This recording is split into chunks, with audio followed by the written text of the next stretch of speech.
persons have any business before the Honorable Beverly Cannone, Justice of the Norfolk Superior Court, and for the County of Norfolk. Your name, to your tenant, you shall be heard. God save the Commonwealth of Massachusetts. The court is now open. You may be seated.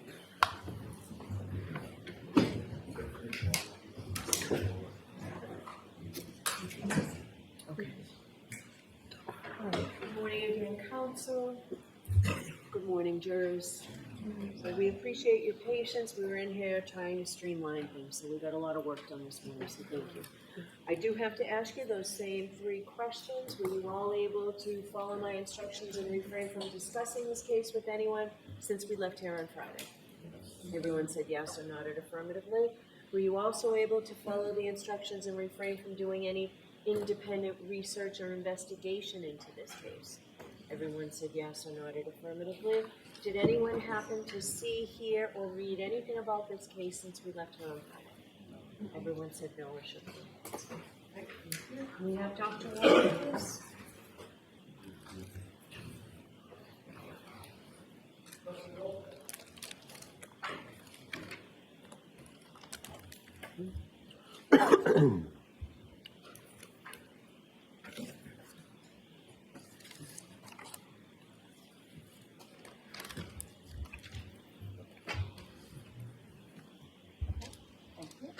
I'll remind you, you're still under oath. All right, good morning. Good morning.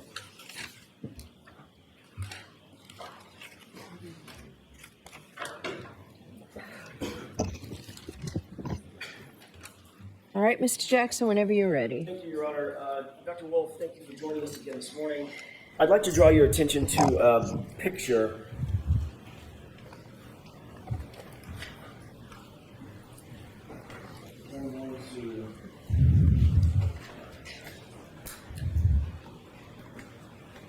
Yeah, Roger? Yes. I'm going to show you. Have you seen the photograph? Yes. You were shown this photograph last week, is that right? Correct. By Mr. Brennan, correct? Correct. Do you recognize the photo as the same photo that you were shown last week? Yes. Under questioning by Mr. Brennan? Yes. And what does that appear to be a photo of, just generally? It appears to be a photo from the test dummy from the 29 mile per hour impact test. And does that appear to be a true and accurate photograph of the condition of the dummy following that 29 mile an hour crash test? Yes. With the court's permission, I'd like to enter this as next in order, please. If you could hand that to the court file. Permission to present that, Your Honor? Yes. Is this the photograph? Yes.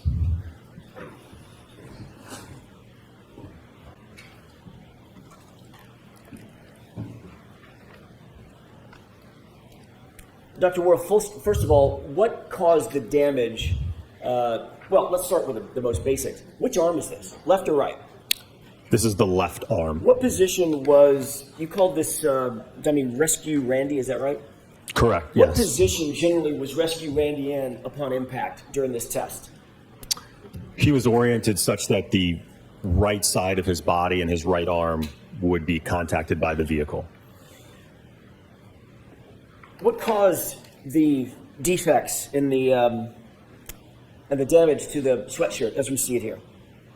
That was due to the interaction from the Rescue Randy sliding on the pavement surface to his position of final rest. Is that sometimes called road rash? Yes. Did you see any road rash in any other place on Rescue Randy in this photograph? Doesn't appear so in this photograph, no. Can we highlight the face? What about there? Sorry, I thought you were talking specific to the clothing. Yes, the as I mentioned on Friday, there were signs of road rash to the body of the dummy itself on the face and on the torso and arms. Can we zoom in on the sleeve a little bit? Do you see the staining on the sleeve as well as the defects, the holes and the tears? Yes. What is that staining from? Again, just from that sliding contact with the pavement, so it's just likely debris and kind of a film from the pavement surface being deposited onto the material. With regard to John O'Keefe's sweatshirt that you reviewed photographs of, did you see any other defects other than the right arm and the fact that it was cut off of him medically? No. Any other indication or any indication whatsoever of anything that you see consistent with road rash? No. Okay, let's go back to the full frame. The second image I'd like you to take a look at. If we can have the lights for just a second. Do you recognize what's depicted in that photograph? Yes. How do you recognize it? It is the backside of the test dummy from the 29 mile per hour full-on impact test. Which arm is featured in that photograph? That would be the right arm. Move that into evidence as next in order, Your Honor, with the court's permission. Okay. Is it a 219? Permission to display. Yes. Does that appear to be the right arm of Rescue Randy as he's face down? Yes. Is that following the impact? Yes. Do you see any? Were you shown this photograph by Mr. Brennan on cross-examination? No, I was not. Can we highlight the right sleeve just a little bit, please? Do you see that defect in the sleeve? Yes. Do you also see some artifacts above that defect, above and to the left? Yes. Can you tell what those are? They appear to be fragments from the back window of the test vehicle when it shattered. Does there appear to be any additional, let's go back to the full frame. Does there appear to be any additional defects on that particular sleeve? There appears to be some material transfer, likely from the pavement, and also some road rash. Does that appear to be transfer from the pavement? I think that might be a shard of glass from the back window. What was the condition of the back window after this test? It was completely shattered. The defect that we're looking at, that large gash, was that from road rash sliding on the pavement? Yes. We can go back to the full frame, please. I'd like to show you an additional photograph.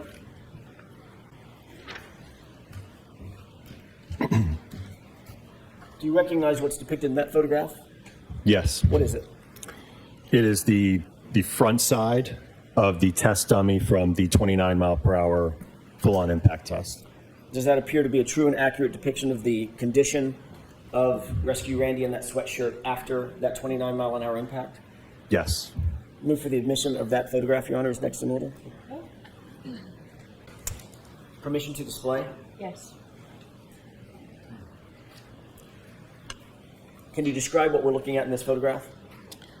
This is mainly showing the upper body of the test dummy from the 29 mile an hour impact test, showing the road rash to the front side of the body. Were you shown this photograph on cross-examination? No. What caused the holes in the bodice of the shirt? In other words, the part that covers the chest and the torso. After the impact, the dummy was projected and sliding on the pavement surface. So again, this is consistent with the front side of the body sliding, making sliding contact with the pavement, creating those abrasions and holes. And again, that asphalt material transfer that you see on the front. Can you go back to the full frame, please? Do you see additional road rash? Take a look at his right arm. You see additional road rash on Rescue Randy? Yes. On both the fabric and the arm itself? Correct. Go back to full frame. And can you see his face as well in this photograph? Yes. Are those the chin and nose defects that you saw? Yes. Are the defects in the shirt that you see here consistent with the condition of the shirt of John O'Keefe as you saw it in the photographs? It is inconsistent. May I approach, Your Honor? Yes. Another photo that I'd like to show you. Do you recognize what's depicted in that photograph? Yes. What is that? We can take this down. It is the rest position of the test dummy after the 29 mile per hour impact test. Were you shown this on Friday? No. Is that a true and accurate depiction of the condition of Rescue Randy just from a different angle after that 29-mile-an-hour impact? Yes. Move for the admission of that photograph. Okay. Exhibit 221. Permission to display that photograph, Your Honor? Yes. Is this an overview of the entire body of Rescue Randy after that impact? Yes. Take a look at his torso, the exposed portion of his torso. Do you see road rash on his exposed torso? Yes. Do you also see that the road rash that you earlier described on the bodice of the shirt, the front of the shirt? Yes. And what about, let's go back to the full frame. Is there also road rash on his jeans? Yes. We could go back to full frame. Have you ever heard a phrase, knocked out of your shoes? Yes. Where are the dummy shoes? They're still on his feet. And this is at an impact of 29 miles per hour, correct? Watch the form of the question. Sure. What was tell us one more time, what was the speed of this impact? This was a full-on 29-mile-per-hour impact. Yes. Take a look at that photograph and tell me if you recognize what's depicted in it. Yes. What is that? It is the back of the test Lexus after the 29-mile-per-hour impact test. Is that a true and accurate depiction of the condition of that Lexus following that 29-mile-an-hour impact? Yes, and I should be more specific. It's post the 29-mile-per-hour impact with the test dummy, not just the arm. Understood. Thank you. The collision that caused the damage to Rescue Randy that we've just been looking at. Correct, yes. Okay. Move for the admission of that photograph, Your Honor. Okay. Is this the rear of the photograph that we were just talking about? Yes. And this is the condition of the vehicle after that rearward impact with Rescue Randy, correct? Correct. Did the subject vehicle photographs that you looked at, were those consistent or inconsistent with this photograph? Those photographs were inconsistent compared to the test. Was there anything consistent about the shirt that you were shown on Friday, the left sleeve that you were shown on Friday with John O'Keefe's actual sweatshirt? Was any of that consistent with? Correct. Was that consistent or inconsistent, now that you've seen all the photographs, with the condition of the shirt that John O'Keefe was wearing on January 29th? The test clothing was inconsistent compared to that of Mr. John O'Keefe's. Thank you. You were asked on cross-examination several times about the weight of the Hybrid 3 arm. Do you recall that series of questions? Yes. You were asked how much lighter the Hybrid 3 arm was than the static estimate arm, correct? Correct. I want to make sure we're clear about this.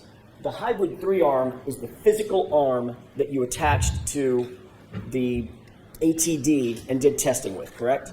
Correct. The statistical estimate arm is something in the ether, right? It doesn't exist. Sustained. How would you describe a statistical estimate arm? It's probably from taking a sample of the population and getting an average and a high and a low. Okay. Is that a physical arm? You touch and feel?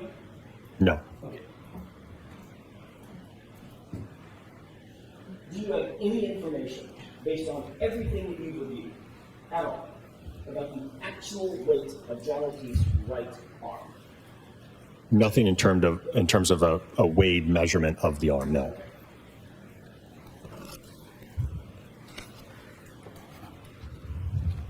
What was the percentage that Mr. Brennan gave you in terms of how much lighter the Hybrid 3 arm was than the statistical estimate arm that he gave you?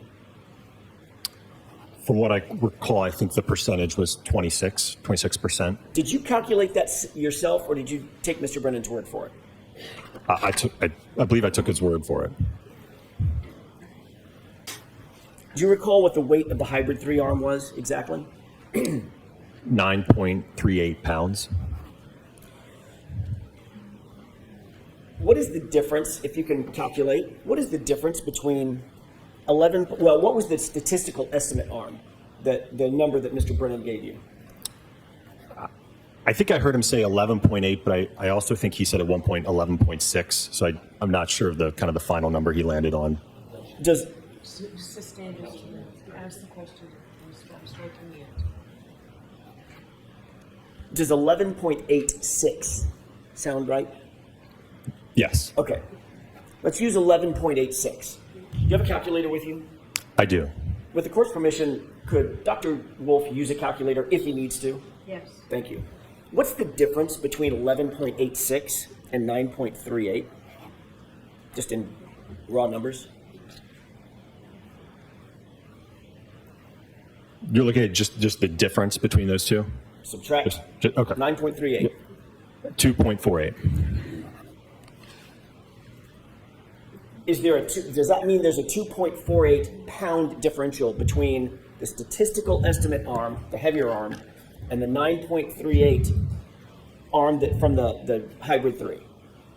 Yes, that's the difference in pounds. All right.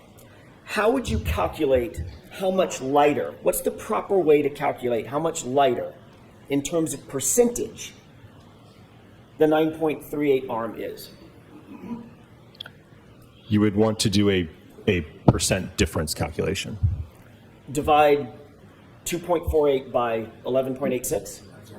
Sustain. What was the point, Mr. Jackson? How would you tell the jurors how you would calculate that percentage difference? You would subtract the 11.86 minus the 9.38, and then you would divide by the sum of those two and divide by 2, the average of them. Can you do that calculation? Yes.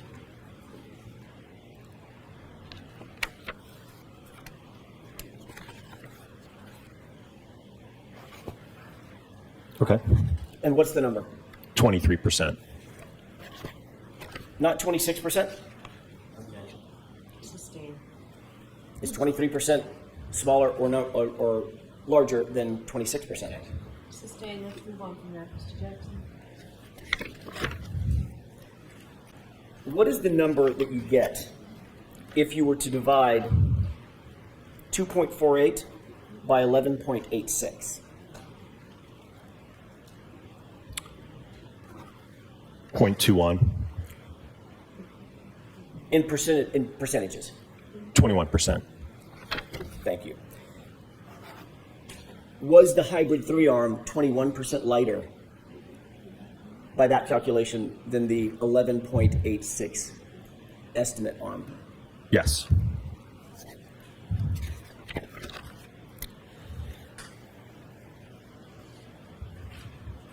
On cross-examination, Mr. Brennan asked you several questions related to kinetic energy formula, correct?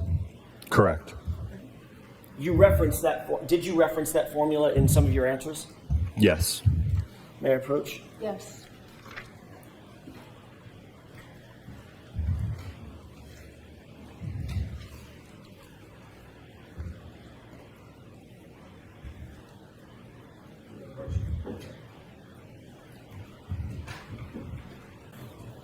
May I inquire? Yes.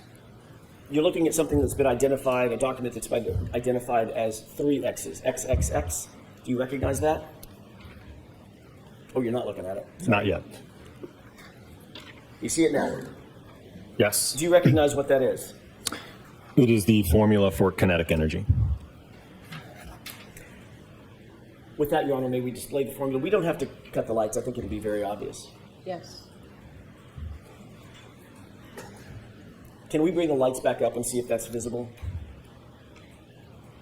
Can you still see that, Dr. Wolfe? Yes. Your Honor, is that okay? Yes. Great. You said this is the formula for kinetic energy, correct? Correct. You were asked a series of questions about whether the weight differential in the hybrid 3-arm would make a significant or material difference in your testing as it pertains to the velocity of the vehicle that you were testing? Remember those questions? So watch the phone, ask a different question. Just foundationally, were you asked about weight differential of the hybrid 3-arm? Yes. Were you also asked about whether it would make a material difference to the testing if you didn't adjust for the velocity? Sustained. What were you asked in terms of, what was the question that was posed to you about the weight of the hybrid 3-arm versus the velocity of the testing? That there would somehow be an influence on, I think, wanting to make a reduction to the velocity of the vehicle. Does that make mathematical sense to you? Sustained is to that point. Would that have a material difference? With the weight of the arm at 2.48 pounds, would that have a material difference in the testing that you undertook? No. Why is that? Well, to start, that's one of the reasons why we went above and beyond the 24 miles per hour to impart significantly more kinetic energy to the arm. So if you look at that equation, it's a quadratic equation because you're squaring the velocity. So if you double the velocity, you quadruple the amount of kinetic energy. So you get a significant increase in small changes in speed because of that speed differential. Did you do a test with just the hybrid arm contacting the tail light at 24 miles per hour? Yes. Did you also do a test with that hybrid 3-arm contacting the vehicle at 29 miles per hour? Yes. I'd like to talk about those two tests. Okay? Can you explain to the jurors what they're looking at? I want to start with going from left to right. What does the E sub K mean in that formula? So that stands for kinetic energy, which is the amount of energy that an object has when it's in motion and has a velocity to it. What is the 1/2 on the other side of the equal sign? Just a constant. And what does the M, as in Mary, stand for? So that would be the mass, in this case, the mass of the arm. And what's the V, as in Victor? That would be the velocity of the arm as it's accelerated. Why is there an exponent at the top of the V? Because you're squaring that. So you're basically multiplying the velocity times itself. So it would be velocity times velocity. Is this a formula that's traditionally used in accident reconstruction? Yes, it's very common. Is it sort of one of the foundational formulas? When did you learn this formula? Probably back in high school physics.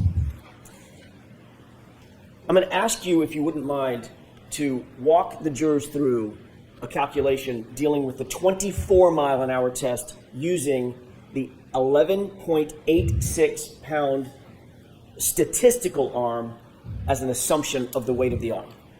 Okay. You Your Honor, understand? may I have a pen and paper to write? May I approach you, Honor? I have a pad here too, whatever's easiest. Whatever's easiest.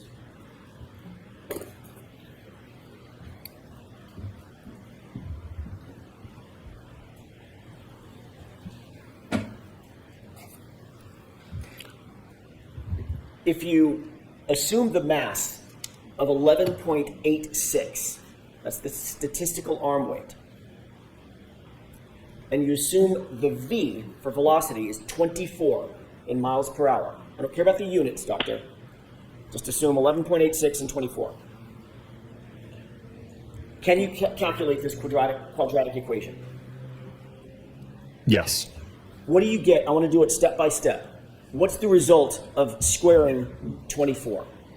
So again, you're not concerned about the units. I do not want to talk about units. Just okay. If you mention the word joules, my head will explode. That's I didn't know if you wanted. Yeah, Newton meters, foot pounds. Okay. Stop it. So Immediately. just 24 squared Correct. is 576. Do you always, in this calculation, do you always use the exponent first? Do you always do the square first? Sustained. What's the first thing that you do in solving for this equation? You would want to square the velocity, but it's ultimately all going to be multiplied. But yes, you would square the velocity, multiply by itself. What's the next step after you get 576? Again, assuming we're not concerned about units, you would multiply by the 11.86. Can you do that for me and tell me the answer?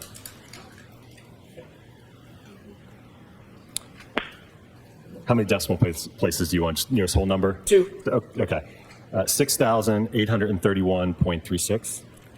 What's the next step once you get that number?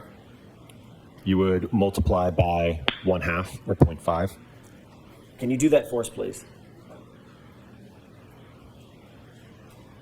That'd be 3,415.68. What does that represent in terms of the energy into the taillight? I realize that we're not dealing with the proper units, but does that represent anything as it relates to the energy that's imparted on the taillight? That would be the energy to the arm Okay, that's being transferred. understood. 3,415.68, is that right? Correct. And that was at what mile per hour? 24. Let's move to a different equation. Okay. Now I'd like you to presume different numbers. I don't know what the question is. Can you do the same calculation using the 9.38 pound arm that you actually used in your testing for the mass?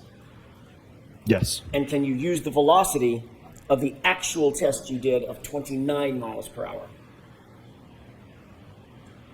Okay. And same thing, not worried about units? Correct. Okay.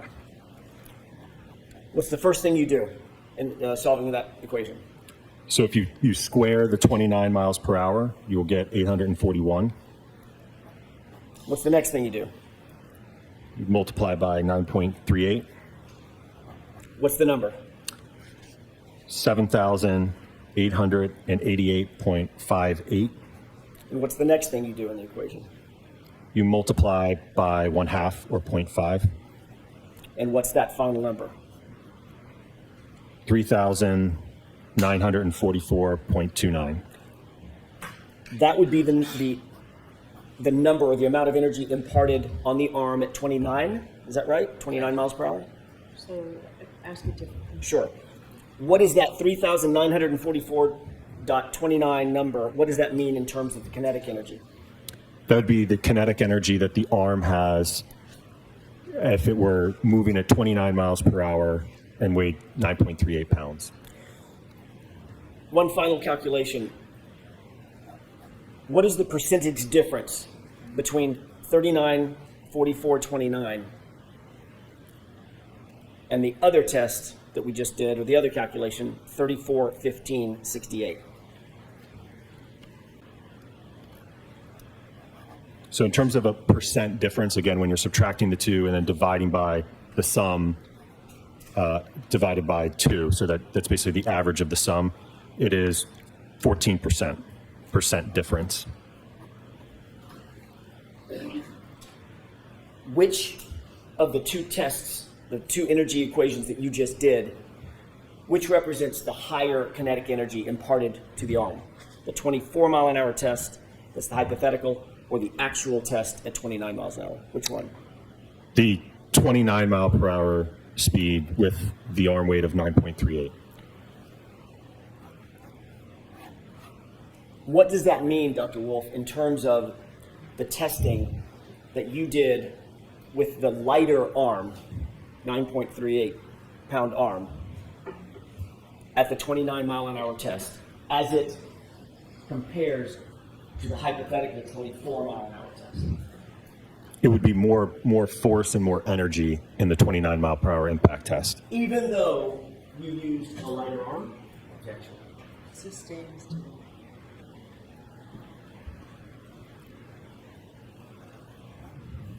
And what was your opinion and conclusion as it pertained to the subject taillight using the 29 mile an hour test? What was your opinion and conclusion as it pertains to the subject tail light, was that consistent or inconsistent with the damage that you saw at a 29-mile protest? It was inconsistent.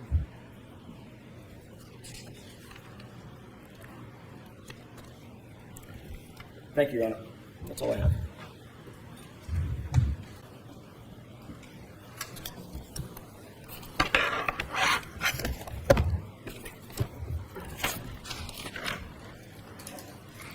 May I, Your Honor? Yes. Good morning, Doctor. Good morning.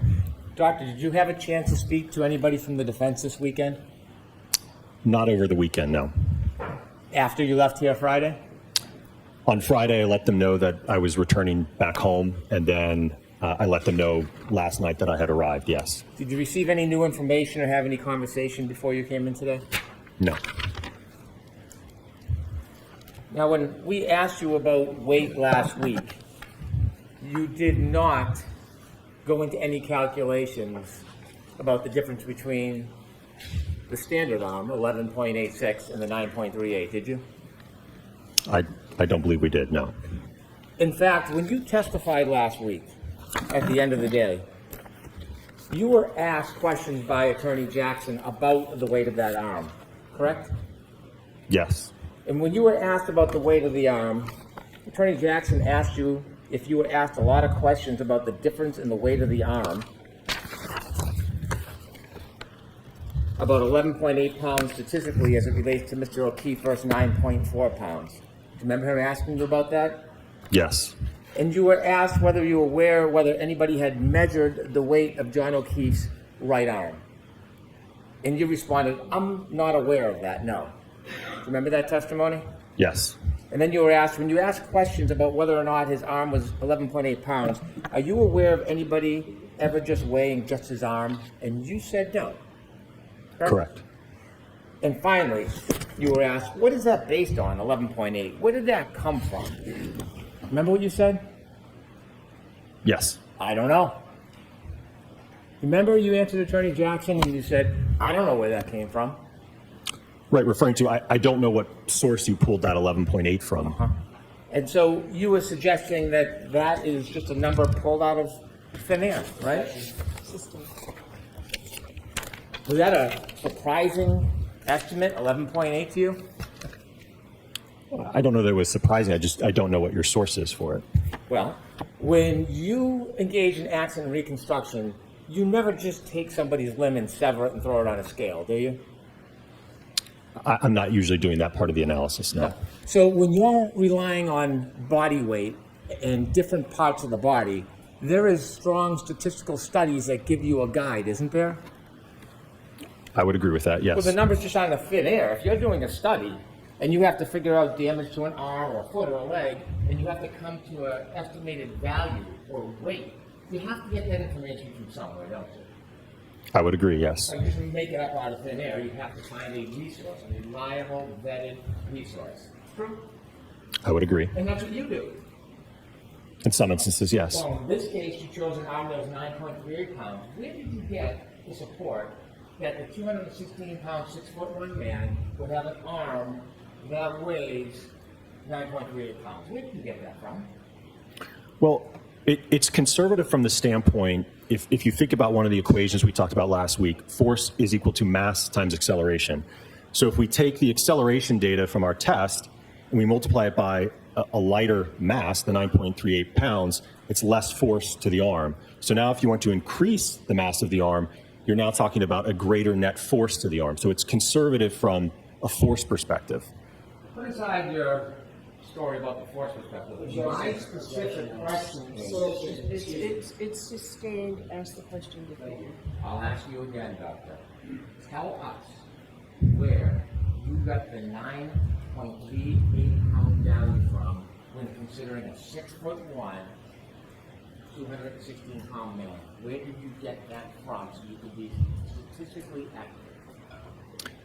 It is the mass of the hybrid 3-arm. We saw the photograph that depicted the weight. Again, how you account for that when you're doing the force calculations is you would utilize the acceleration data that we measured and then you would apply a different mass, in this case, a heavier arm. And I will note, it's the same thing that Dr. Welcher did in his drop test with the hybrid 3 head. He ultimately measured the acceleration of the head, and then to calculate the force, he adjusted the mass of according to Mr. John O'Keefe's mass of his head. So for the third time, I'm going to ask you just a very simple question. Dumb it down for me if you can, okay, doctor? Where did you get the source to legitimize using a 9.38 arm for a person that's 6 foot 1, 216 pounds? Where did your source to say that arm is validated to use for that size measure? Where is that? Again, it's the weight of the ATD arm. That is what the 50th percentile arm weighs. As I mentioned, in our field, it's accepted to utilize the acceleration data, and then you adjust the force based upon an increase in mass. Is that your answer? Yes. Mr. O'Keefe's body weight and size does not put him in the 50th percentile like the 9.38 arm. He's closer to the 95 percentile. Isn't that fair to say? Correct. And there is, in fact, a 95 percentile crash test dummy, isn't there? There is, yes. Yeah. You chose the 50th percentile, which is shorter, yes? Correct. Weighs less, yes? Correct. And the arm weighs less. True? Correct. The truth is, you have absolutely no study, no paper, no article that supports using a 9.38 arm for a 216-pound man who's 6 foot 1. You have not one reference or study you can offer us right now, do you? I don't agree with that, because again, if you look how Dr. Welcher did it, he used the 50th percentile in his drop test with the head, and to calculate the force, he adjusted for Mr. John O'Keefe's mass of the head. Same thing is done in this instance with the lighter arm. We adjust for that in the calculations. So you have one paper, one study. I know the answer to this, but let me ask. You have one paper, one study to support that it is appropriate to use the 50th percentile 9.38 arm for a person who is 6 foot 1, 216 pounds. I won't ask you again, but if you can answer this once for me. Do you have one paper, one study? So I'll take out the preliminary. Can you answer that question, please? Sorry, can you repeat the question? You have one paper. Give me a name, an author. One paper, one study that supports using a 9.38 arm, 50th percentile, when you're doing a crash test for somebody who's in the 95th percentile who weighs 216 pounds and is 6 foot 1. One paper, sir. I don't have a paper because Dr. Rentschler is addressing the forces and the injuries to the arm.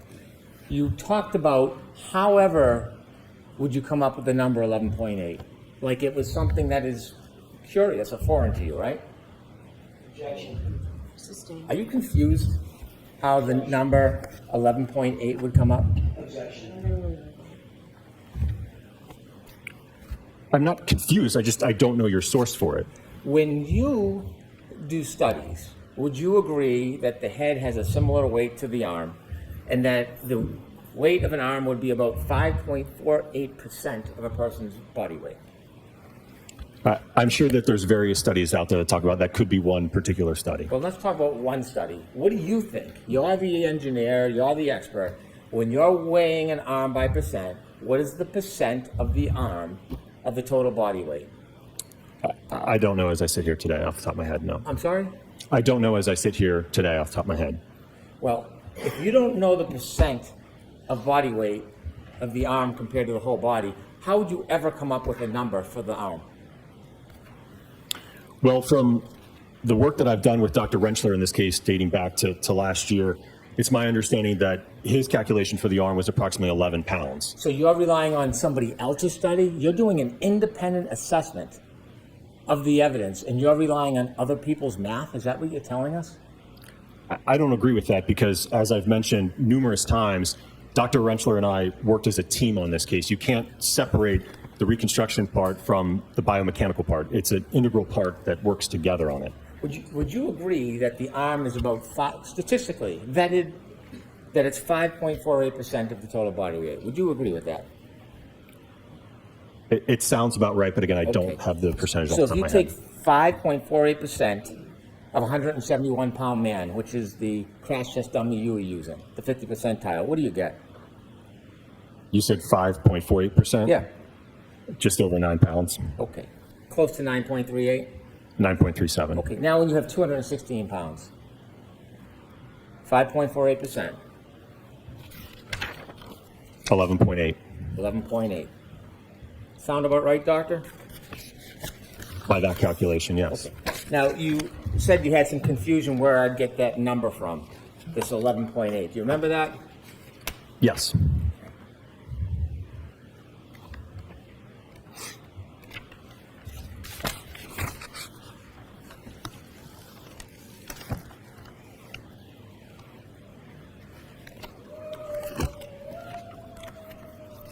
And when I threw out that number, is that the first time you heard of that number? The 11.8? Yeah. Yes. Or 11, is that the first time you heard of it from anybody, 11 pounds? Is that a new number to you? I don't understand your question. Well, you're saying that when Attorney Jackson asked you where did Brennan get those numbers from, you said, I don't know. Remember that on Correct. Friday? Do you know where I got the number 11 pounds from? 11.8 Yeah. or 11? 11. As I just mentioned, last year, I believe I testified in a previous proceeding that it was about 11 pounds. Yes. Your testimony, 11 pounds. Your prior testimony, right? Yes, You testified before on the road in this case, didn't you? correct. So when you testified on the road and you were giving a general estimate about the pounds of Mr. O'Keefe's arm, based on your experience and your training, you said it was around 11 pounds. Those are your words, right? Correct, yes. Under oath. Yes. Right. You can't delete something that's under oath, right? Sustained. And so when you feigned confusion on Friday about this 11 pounds, Sustained. so when you answered questions last Friday about wherever this 11.8 pounds came from, you weren't so confused about that because you've used 11 pounds before yourself, haven't you? Yes, but again, I don't know where you got that 11.8 from, so. Well, we just did the math, didn't we? Yes, Okay. And you used a calculator to help you, didn't you? I did, The yes. calculator works. Yes, Okay. You said you wouldn't calculate the difference, but you did. And so what you just went through this exercise is you divided that difference, that 2.48 pound difference, right? correct. And then you divided it by 11.86. Divide 2.48 by from the 9.38. Okay, What percentage did you get? 26.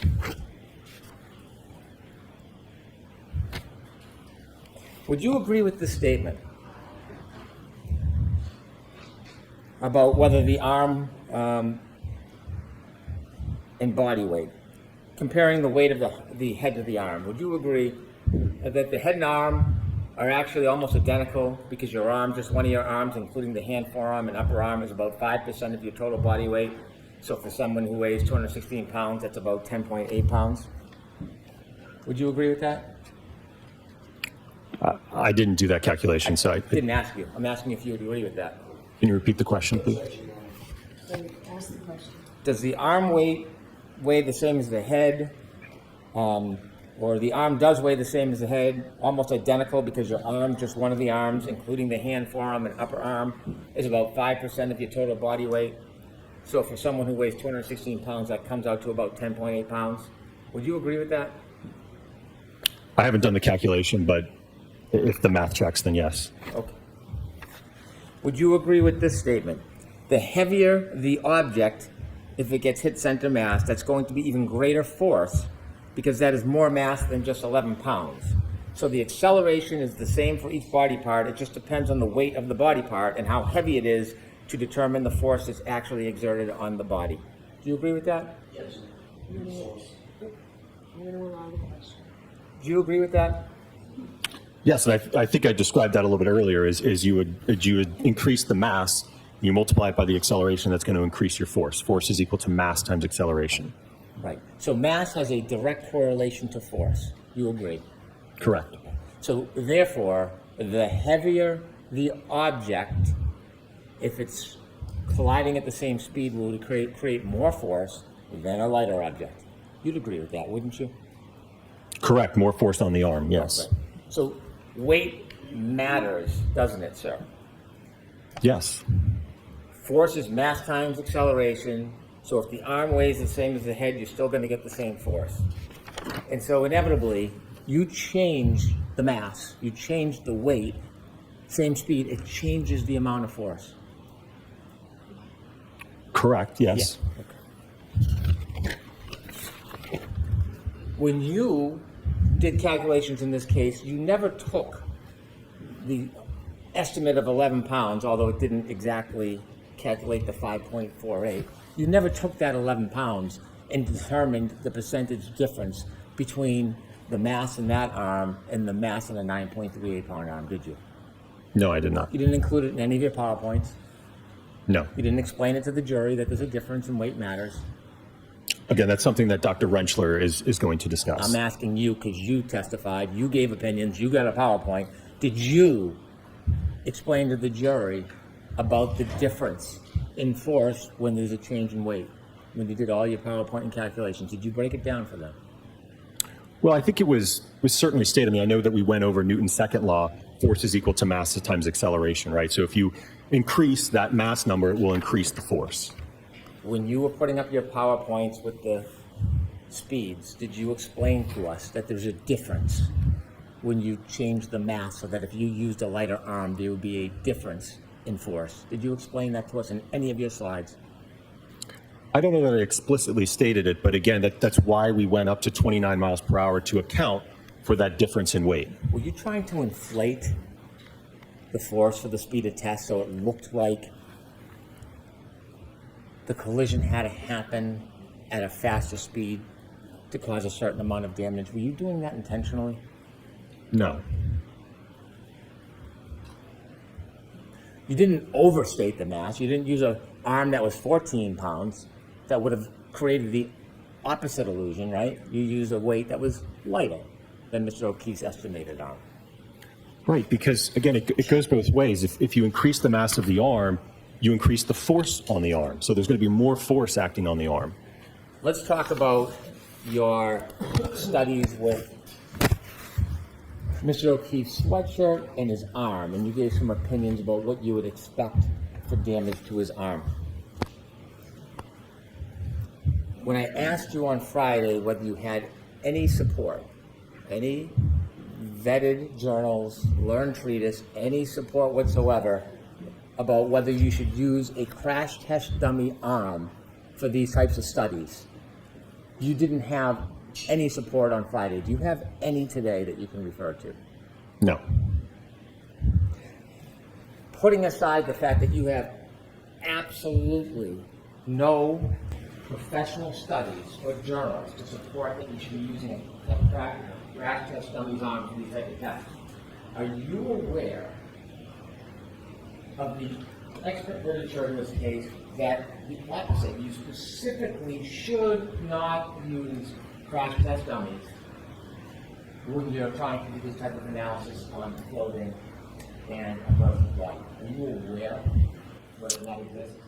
I'm not aware of those studies, no. As a inquisitive engineer, wouldn't you want to know if there was legitimate studies in your work, in your profession, that suggests or states that you should not be using crash test dummies to determine injury to the arm as far as lacerations? Would you want to know that? I think, again, you're getting confused between my role and Dr. Rentschler. Can I finish, please? No. Okay, so, no comment, Mr. Brennan. Answer the question, please. I wasn't addressing the lacerations or the abrasions to the arm, sir. You had photographs and you were opining that you would have expected or you would not expect there to be abrasions or cuts on that clothing in your test A and B, didn't you? There were no holes or cuts in the material, no. I understand, but you offered opinions. Didn't you offer to the jury an opinion that the abrasions on Mr. O'Keefe's arm were inconsistent with your tests in A and B? The cuts and the holes are inconsistent. Sir, when you're assessing cuts and holes on clothing, you need to make sure as a predicate, as a basis, that you're using the right properties, right? I would agree with that. And so if there was literature directing that you should not use a crash test dummy to assess injury on an arm, would you follow that instruction or would you do it anyways? Again, you keep saying injury to the arm. I was looking at what happens to the material when it makes contact with the taillight. A crash test dummy's arm is harder than a human arm, isn't it? Yes. You push a human arm, it's like an indent. You can push in, can't you? Yes. And that property of pushing in, if a cloth is on it, it is easier for a cloth to tear pushing in than if it's hard. Isn't it? I don't know that I agree with that. Well, do you disagree with that? Well, the hybrid arm is of vinyl flesh, so it's not rigid. Do you disagree with what I just said? Can you repeat your question? Sure. Human arm, softer than the hybrid, yes? Yes. When you push it, you can push in, much different than the hybrid arm, which is stiffer, yes? I don't know what you mean by much different, but there will be a difference, yes. Well, is it a noticeable difference to you if you push a hybrid arm as opposed to a human arm? Yes. When you push a human arm, it indents, yes? Correct. And so if you push with cloth on, the cloth indents, yes? Correct. Which creates an easier, tear in the fabric with less force if you can push in as opposed to a hard arm. Would you agree or disagree with that? I would agree with that. So when you're replicating studies and giving opinions about a person's arm, a real person's arm, using a hybrid arm doesn't seem to be an appropriate standard, does it? I don't agree with that because, again, when the taillight breaks in the test, the arm is now moving with that taillight. So it's, again, like we talked about on Friday, you'd somehow have to have those fragments accelerating at a greater velocity to penetrate that. We're going to get to that, but I'm talking about the stiffness. Let's get back to the appropriateness of using a crash test dummy. Now conceding that a human that pushes different than the crash test dummy, would you agree that a crash test dummy is not an appropriate tool to use when determining tears in clothing on somebody's arm? Would you agree? I don't think I would agree with that, no. When you used the crash test dummy in test A and B, that was the 5'9" dummy? Yes. When you considered tears to clothing, you bought a new sweatshirt that was similar to Mr. O'Keefe's, an extra large sweatshirt?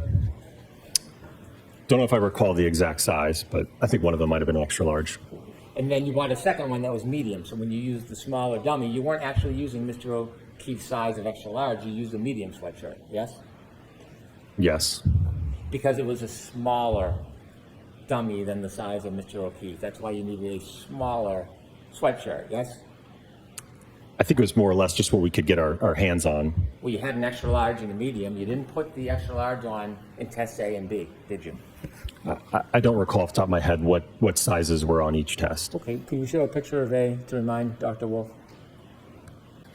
And while she's pulling that up, is there a difference between, see that's how that's blue? You see that's medium? Yes. So the blue ones you use to test A and B, correct? Correct. The smaller crash test dummy than Mr. O'Keefe, the 5'9" crash test dummy, yes? Correct. And then when you used Randy and brought him into the scene, you used the extra large, the gray one. Correct. Right, so you used a different one because it was a smaller anatomical doll than the size of Mr. O'Keefe, yes? We used different sizes. The material blend was the same. This was new. Correct. The extra large you put on Randy was new. Correct. Did you consider the wear and tear on Mr. O'Keefe's sweatshirt, the extra large sweatshirt he was wearing that night? The wear and tear? Yes, the wear and tear. No. Did you ever consider the differences between a brand new sweatshirt and one that had been worn? No. Had you ever had clothing, sweatshirt you used repeatedly, maybe put in the dryer, wears it down? Sometimes you can get holes more easily. Did you do any type of analysis on that whatsoever? Any type of analysis whatsoever on the age or whether it's stretched the same, anything like that? No. No variables whatsoever on the sweater, did you? No. Okay. Does it matter whether or not the sweatshirt is tighter or looser or how it fits the body? Is that any part of your consideration? No. Have you ever done testing like this before for clothing? In terms of impacting a taillight? Yes. No. So this is the first time ever that you've done this type of analysis and offered an opinion in front of a jury on this? Specific to impacting an arm with a taillight, yes. Before you decided to come in and give an opinion, did you take any study or look at any journals on fabrics? No. Did you consider any of the variables that one would want to consider regarding fabrics before you came in and gave this opinion? No. Did it concern you when you were coming in to give a professional opinion about something you've never done before, whether or not you were studied in the area before you did it? Well, I think I relayed my observations from the test, right? I certainly explained how we set up the arm, how the arm was closed. You all obviously saw the impact testing to the arm, so I'm relaying my observations from the test that we did. Did it concern you that you were coming in to give an opinion on something you had never done before, and that you did absolutely no study on fabrics or any of other people's analysis on fabrics and cutting? Did that concern you? No. So you were comfortable just coming in with no experience whatsoever, without even studying or doing any research? You were comfortable to come in and just throw out an opinion? No, again, and Dr. Rentschler is going to address part of this. Again, we worked as a team, so there's a synergy between the two of us. Well, putting aside the synergy, you're the one on the stand under oath, yeah? Correct. You're the one testifying, giving opinions to this jury, yes? Yes. You're the one asking them to rely on your experience and training, true? Correct. You're the one asking them to rely on your judgment and your effort to be accurate, yes? Yes. So when you give the opinion, you have a personal responsibility to support that opinion. Putting aside Dr. Welcher or Dr. Rentschler, you have the responsibility for your opinion, don't you? I would generally agree with that, yes. Generally? Yes. Well, when wouldn't you? When would not be general? Don't you have an obligation every single time you take the stand and give an opinion to be supported, valued, vetted? Yes, Every single time? and again, Dr. Rentschler is addressing those abrasions and lacerations, which certainly correspond to the material. Right. But you didn't wait for Dr. Rentschler. You offered a number of opinions to this jury. You personally, under your name, you came in and presented yourself as an expert in this subject. You, didn't you? Correct. So putting aside Dr. Rentschler, his opinions, do you stand behind your opinions? Yes. Okay. And you do that despite the fact you've done no study, no research, haven't vetted, and have no authority whatsoever? Yes.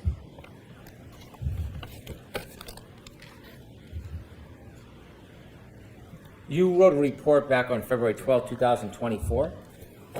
Correct. In February 12, 2024, do you remember talking about injuries to the arm and damage to the taillight? Generally, yes. Okay, that's fair. Do you remember writing in a report, it is significant to note that the injuries have been classified as abrasions and analysis of the autopsy photographs indicates minimal bleeding or lacerations of the dermis? So the report that you're referring to is a joint report authored by myself, Dr. Rentschler, and Mr. Scott Klein. So that would have been a portion drafted by Dr. Rentschler addressing the injuries. I see. So in this report, it has your name, Dr. Rentschler, and another person, Scott Klein, yes?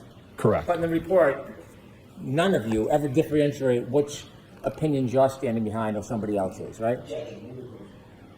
I'll move on. The objection sustained. I'll move on. The objection sustained. Did you agree with that?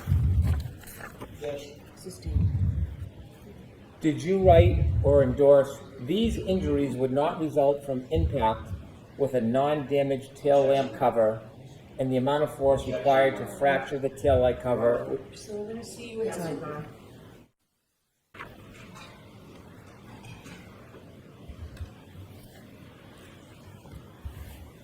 You were asked questions about impact with the tail light.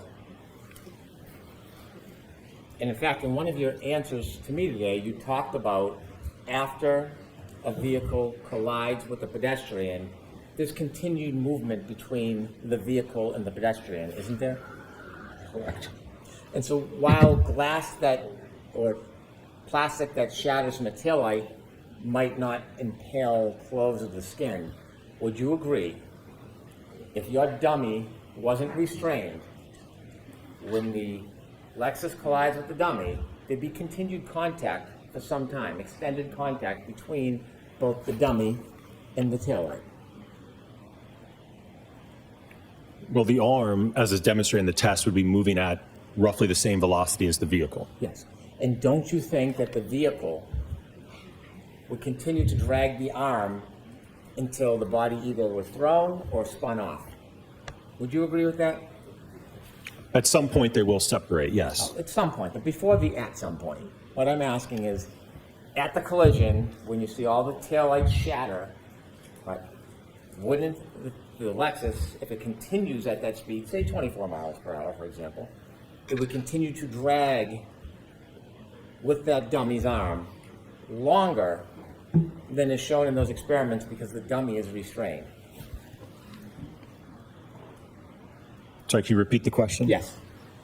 Would you agree that if a Lexus is backed up at 24 miles per hour and hits the dummy's arm and the taillight shatters, if the dummy wasn't restrained and moved regularly, it would extend the contact between that shattered taillight and the dummy's arm? Would you agree with that? It would move with the vehicle until it got pushed out of the way, just move to the side, And yes. so what you're saying is it would move with the vehicle but wouldn't touch the vehicle? Well, in the one test, if you remember, because of the restitution effects, the arm reached a speed of over what the impact speed is. So in some instances, it actually might move at a speed greater than the vehicle. Fantastic. In some instances, would it move slower and be dragged by the vehicle's broken taillight? Dragged? I don't know if I say understand. drag, push. How about we use the word push? Pushed by the broken taillight. Could that happen? The arm would move with the taillight until it moves out of the way. So you're saying it would move with or faster, but never would slow down where it gets pushed by the car? It's moving with the vehicle, sir. I don't understand your question. You said it moved the vehicle. Sometimes it moves even faster, suggesting space between the broken taillight and the arm. That's what you're suggesting, right?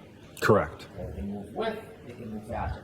Can it ever move slower and the vehicle pushes and drags against the arm? I mean, it might be able to move a few miles per hour if it doesn't have as much of a center of mass hit, but it's still going to move out of the way because it's on a joint. I understand. But before it moves out of the way, could it be pushed by that broken taillight? That's the simple question I'm asking you. Could it be pushed by the broken taillight? Just moving adjacent with the taillight, just moving along. Yes. Would you agree with this? If you have an arm struck at 25 miles per hour, significant more damage that taillight shatters, hits and moves forward into arms, parts of taillight pushed into arm as vehicle pushes forward and pushes arm out of the way. So the word push, would you agree with that general characterization that the broken taillight can, in fact, push the arm? Would you agree with that? Generally, I guess, again, it would move with the vehicle, the arm together. Not move with. I'm asking you if you would agree about pushing. Would you agree with that?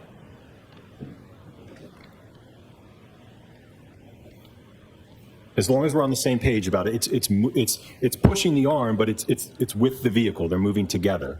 So, but in essence, yes, the arm is being pushed due to the fact that there's a force on it. And the pushing could have that arm in contact with the broken pieces of the taillight if the taillight broke, correct? Just moving at a common velocity. The operative word here is push. And so if you would like to agree with me, you could disagree with me. Can the broken taillight push the arm so it contacts and provides force against it? Could that happen? Yes.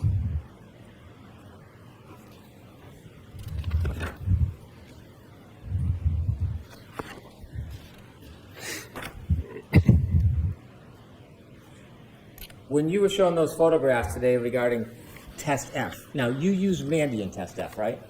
Correct. How tall is Randy? He's 6 feet. and he weighs 200 pounds. Correct. So still 16 pounds less than Mr. O'Keefe, yes? Correct. And you keep referring to Randy as a crash test dummy. Randy's no dummy, right? He's a mannequin. He is, but he signifies basically what happens when you have 200 pounds of mass striking the rear of that vehicle. I don't want to misrepresent Randy. He's not a crash test dummy, is he? Well, it wasn't used for biofidelic purposes. It was to, again, what happens when you have 200 pounds of mass strike the vehicle. So when you've been referring to Randy as a crash test dummy, you don't mean to do that. That's a misnomer, isn't it? I don't know that I agree with that. So you think that Randy is a crash test dummy? He's a certified, approved crash test dummy. No, and I think I made it very clear that there is no instrumentation on it, right? And one of the reasons why I mentioned that is those ATD dummies are $150,000, so we're not going to risk impacting it with the Lexus and destroying that. I can understand the cost analysis for you, but I want to be clear.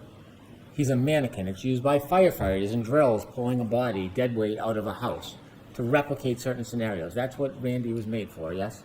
He can be used for those, yes. Right. He's not a crash test dummy in the parlance of a legitimate, studied crash test dummy, is he? I don't agree with that because, again, we use that type of dummy in all different types of tests. There's an H395M PED, which most closely replicates John O'Keefe's size and body, isn't there? Correct. You didn't have that when you did your test, did you? No. When you do crash tests, you can put a magnetic control on the crash test dummy, so upon impact, it releases and is thrown. You could do that, couldn't you? That is one way, yes. Right. So that way you don't have to put the dummy on a forklift, and then it creates a different scenario than real life, correct? That could be one way that you could do it, yes. It doesn't impede any roll or drag when the dummy's hit. That's one reason you would do that rather than a forklift, yes? Correct. Also, it might show some throw, which could lead to other type of damage like holes in clothes, yes? Correct. But you didn't use the magnet, you used a forklift. Because, again, the purpose of the test was to evaluate, we talked a lot about those time frames, right, that 10 millisecond window. It's to look at, from the vehicle damage perspective, what happens to the taillight, right, in that interaction. And then ultimately, what is the acceleration that the arm experiences in that 10, 15 millisecond window, right? What happens 1 second after, 2 seconds after? Again, that wasn't of concern for me in my analysis. You didn't use a magnet, you used a forklift, right? Correct. And when Randy went for a ride, you didn't expect him to break off the string and slide across the street, did you? We didn't expect him to? You didn't expect him to be thrown. You didn't expect the string on the forklift to break and then Randy to go flying. You didn't expect that, did you? Oh, I certainly expected that. So you expected a throw with that? Yes. Okay. And the street has hard concrete and it has a lot of irregularities to it, doesn't it? It's asphalt, yes. Yeah. And the photos that you were shown today on redirect examination, did the defense show them to you during your direct examination? Any of those? No.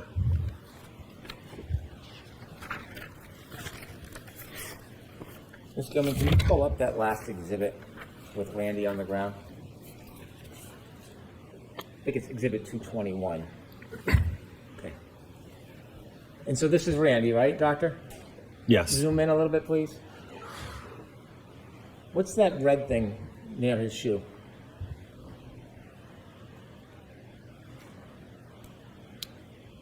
Appears to be a fragment of the taillight.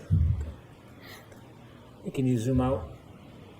Could you go back an exhibit to the one before? Did you see any taillight fragments on his body or in his clothes?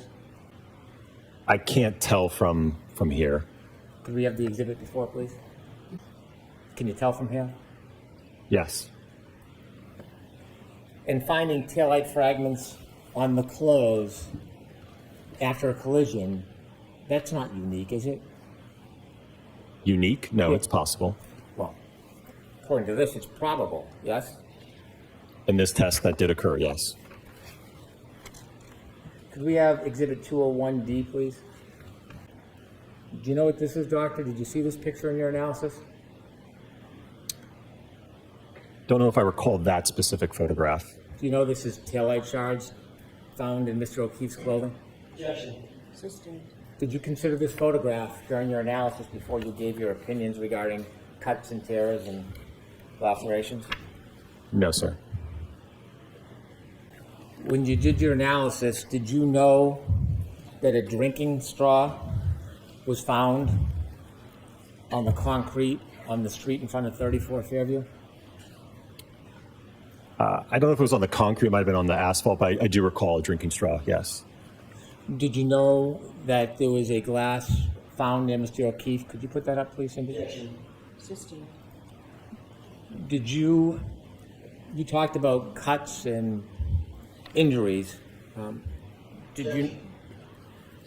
Sustained, it sounds like it's beyond the scope. Very well. When you did test D, did you say the peak acceleration was 780 Gs? Your Honor, may I refer to my notes? Yes. Okay. Is that what you described it as? For test D, Yes. the acceleration of, we talking about the hand? Yes. 780 Gs, yes. 780 Gs. Okay. When you did your comparison before you gave your opinions, you showed us a scuff on the exemplar vehicle, photo 77. Yes. Beyond your scope, Mr. Chairman.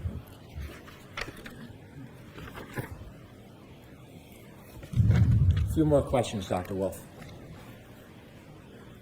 You showed us holes in Randy's sweatshirt from Test F. You remember that? Yes. And you talked about what you would or wouldn't expect in a collision as far as holes. And did you say something like that was inconsistent with Mr. O'Keefe? Yes. That's what you said on redirect, right? Correct. Okay. Did you consider whether there were holes in Mr. O'Keefe's sweatshirt separate from the holes in the arm? Sorry, can you repeat the question? Yes. When you were making that opinion about consistent or inconsistent, did you ever consider whether there were holes in Mr. O'Keefe's sweatshirt other than the right arm? Well, I know that there was cutting to the. May I approach and retrieve the exhibit, John? Yes.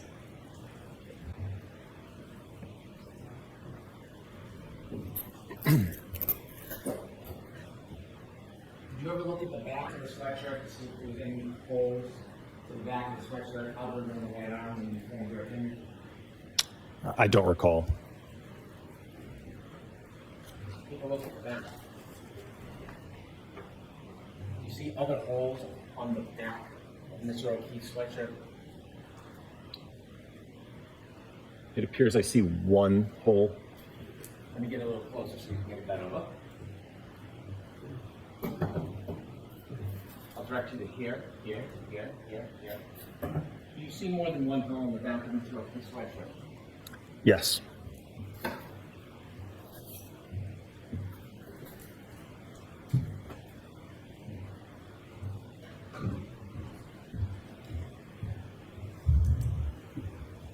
When you were forming your opinions that the collision would be inconsistent to damage to Mr. O'Keefe's sweatshirt, did you consider that Mr. O'Keefe may have fallen or landed on his back?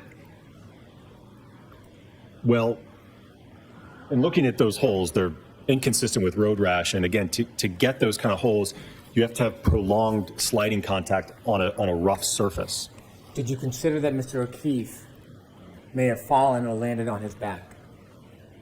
Well, if you just fall and land on your back, you're not going to be sliding to get those abrasions and tearing. And again, those are not consistent with road rash. You didn't ask that question. Did you consider?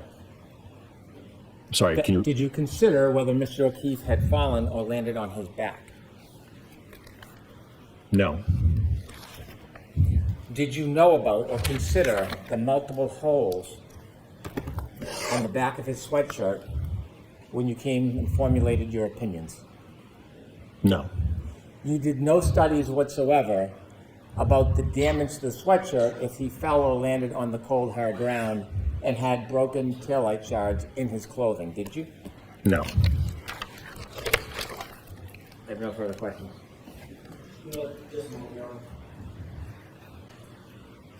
If I may, Your Honor, you were asked by Mr. Brennan, give me one name, very dramatically, of someone. The objection sustained. You were asked, give me one name to support using a 50 percentile hybrid 3 in testing forces on a 216-pound man. Do you remember that question? Yes. How about the name Judson Welcher? How about that name? So the objection sustained. Did Judson Welcher use a 50 percentile hybrid in his drop test? So that's sustained as to form. What did Judson Welcher use in his drop test? A hybrid 3 50th percentile male, the same that we use in our testing. You were also asked whether or not using that hybrid 3 arm with the same speed would have an effect on the force equation, on the force calculation, correct? Correct. And you agreed it might have a small effect on the force calculation, correct? So sustained as to form. This is just foundational, Your Honor. Sustained as to form. How did you answer that question? I'm sorry, can you repeat the question? Sure. Let me ask it this way. In the 29-mile-an-hour test with the hybrid 3 arm, were you going faster than 24 miles an hour? Yes. And what was the calculation again on the increased force that would be exerted on the taillight, on the arm, area of the taillight? 14%? Yes. So sustained. How much, what was the percentage that you calculated? The increase?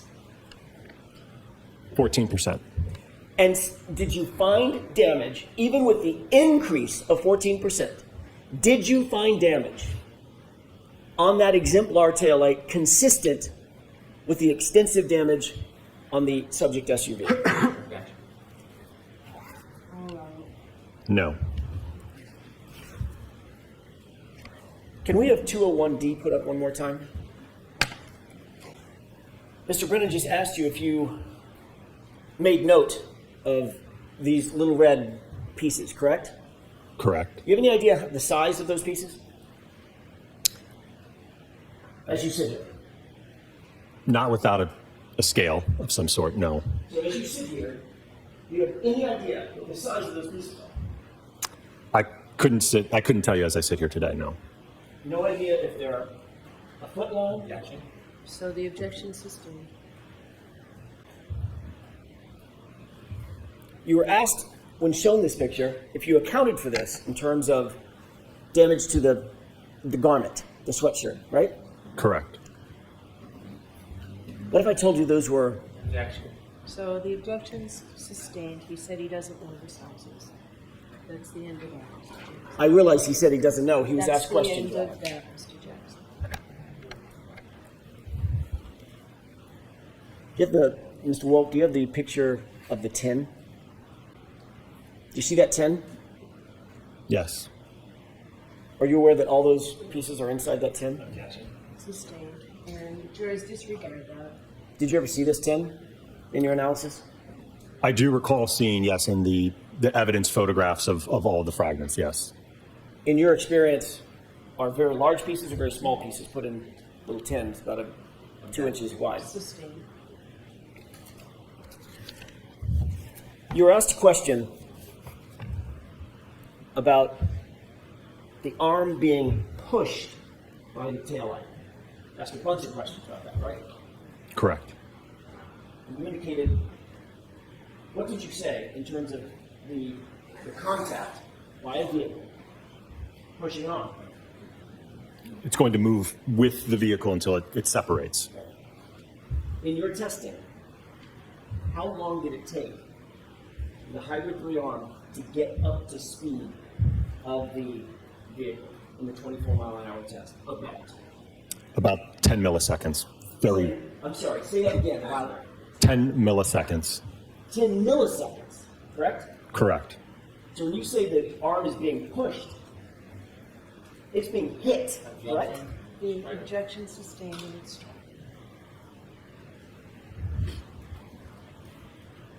In every one of your tests, every single one of your tests, did any taillight fragment tear a hole in the sleeve of the shirt that you were testing?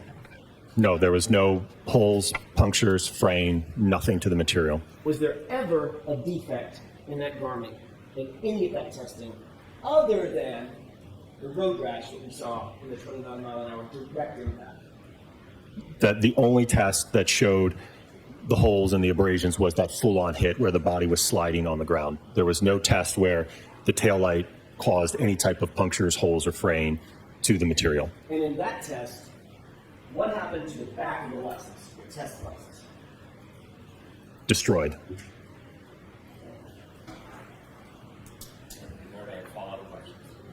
Okay, go ahead.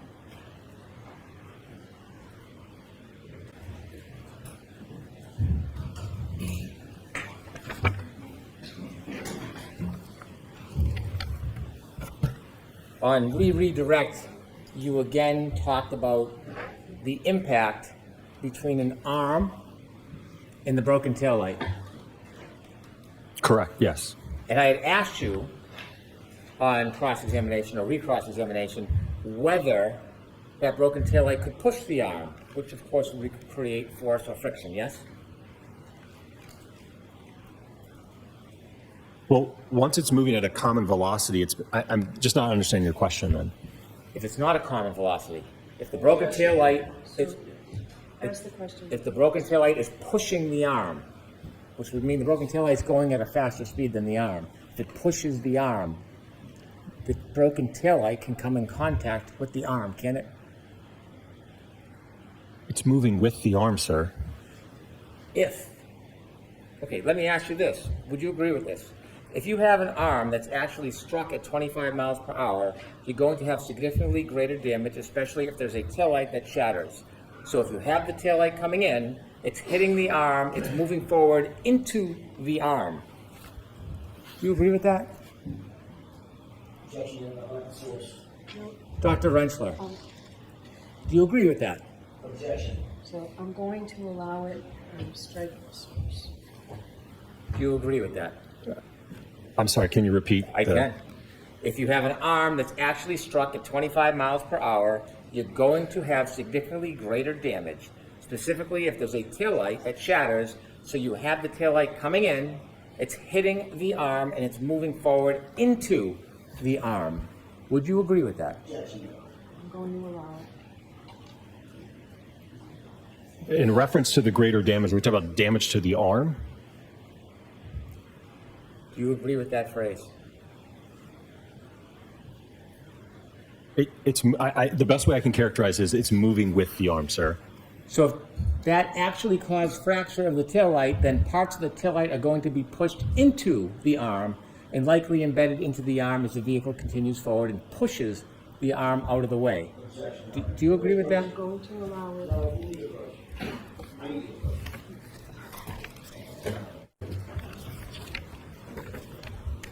I'm going to read this one more time, okay? Okay. Would you agree?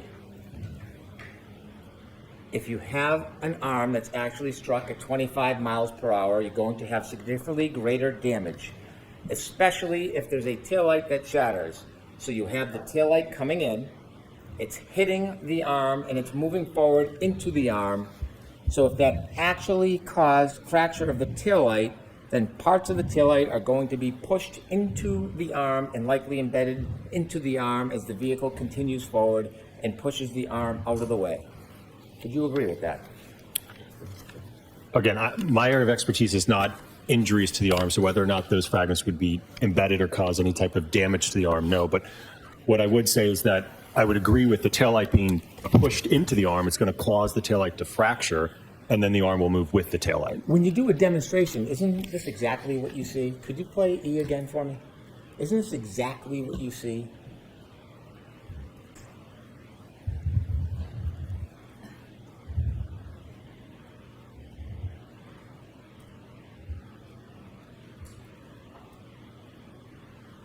And now, stop please. If Randy is not restrained by a forklift, he is going to move with the car, correct? Well, if it's just the arm, his arm's going to get accelerated and move, and then his body will be there still. And that broken taillight, if Randy is not restrained on a forklift, is going to be pushed, like this says, by the broken taillight, isn't it? It's going to move with the arm. Thank you.